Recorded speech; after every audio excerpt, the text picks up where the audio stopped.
Are you looking for the next craft beer to try? Well, maybe Cat in the Wall from Oddside Ales is the one for you.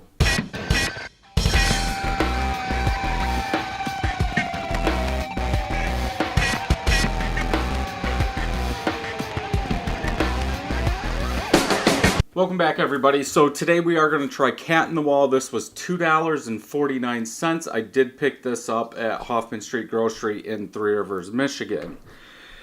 Date on this is 8/15/18, 7% ABV, 70 IBUs. They are considering this a New England IPA. Let's go ahead and get it in the glass. See what we get.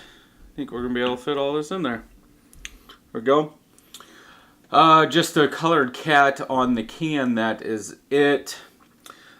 Bubbles on top are almost like an orange color, just like the color of the beer, all small bubbles. About a finger of head. Bubbles on the side are like dish soap, they're compact together.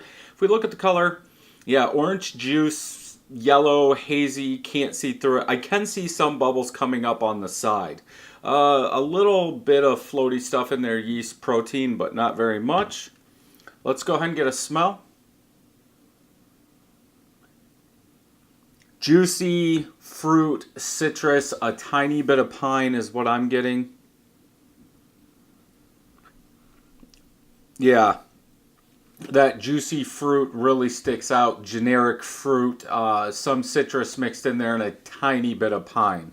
Let's go ahead and get a taste.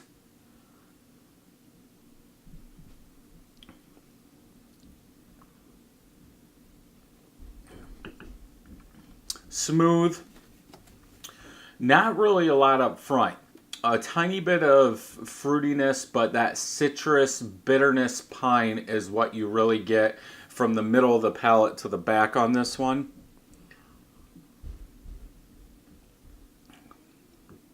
Yeah. Yeah, that bitterness really cuts in there and tells you it's there on the back end. Aftertaste is more of like a sweet citrus with some pine bitterness in there.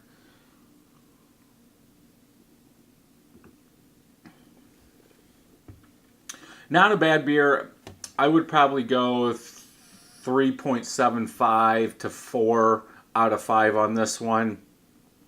I like the upfront taste. I think it's a little too much bitterness for a New England IPA. I think the IBUs are a little bit high.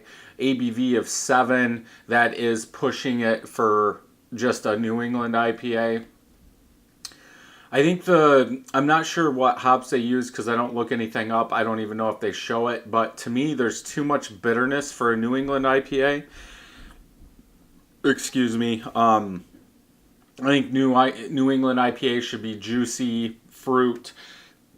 Man, it's carved. Juicy fruit with that citrus. I don't think the bitterness should be this high in it.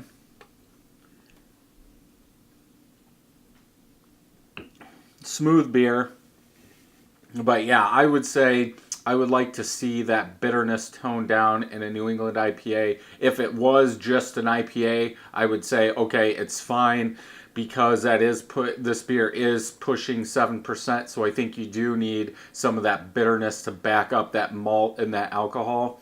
But New England IPA is supposed to be juicy, fruity, like that, dry hops at the end. IBUs are a little bit high. Let's go ahead and check Untapped. 4 of my friends have had this, average 3.69 out of 5. A little bit over 600 people have rated this, average 3.85. So I'm around there, 3.75 to 4. If you like that bitterness, I think you'll be up there closer to 4. If you don't like that bitterness, maybe even down to a 3.5. But yeah, somewhere 3.75 to 4 is where I would call it. See, now the description on this is saying NE style double IPA, but the style guide is IPA New England. So who knows what's up with this?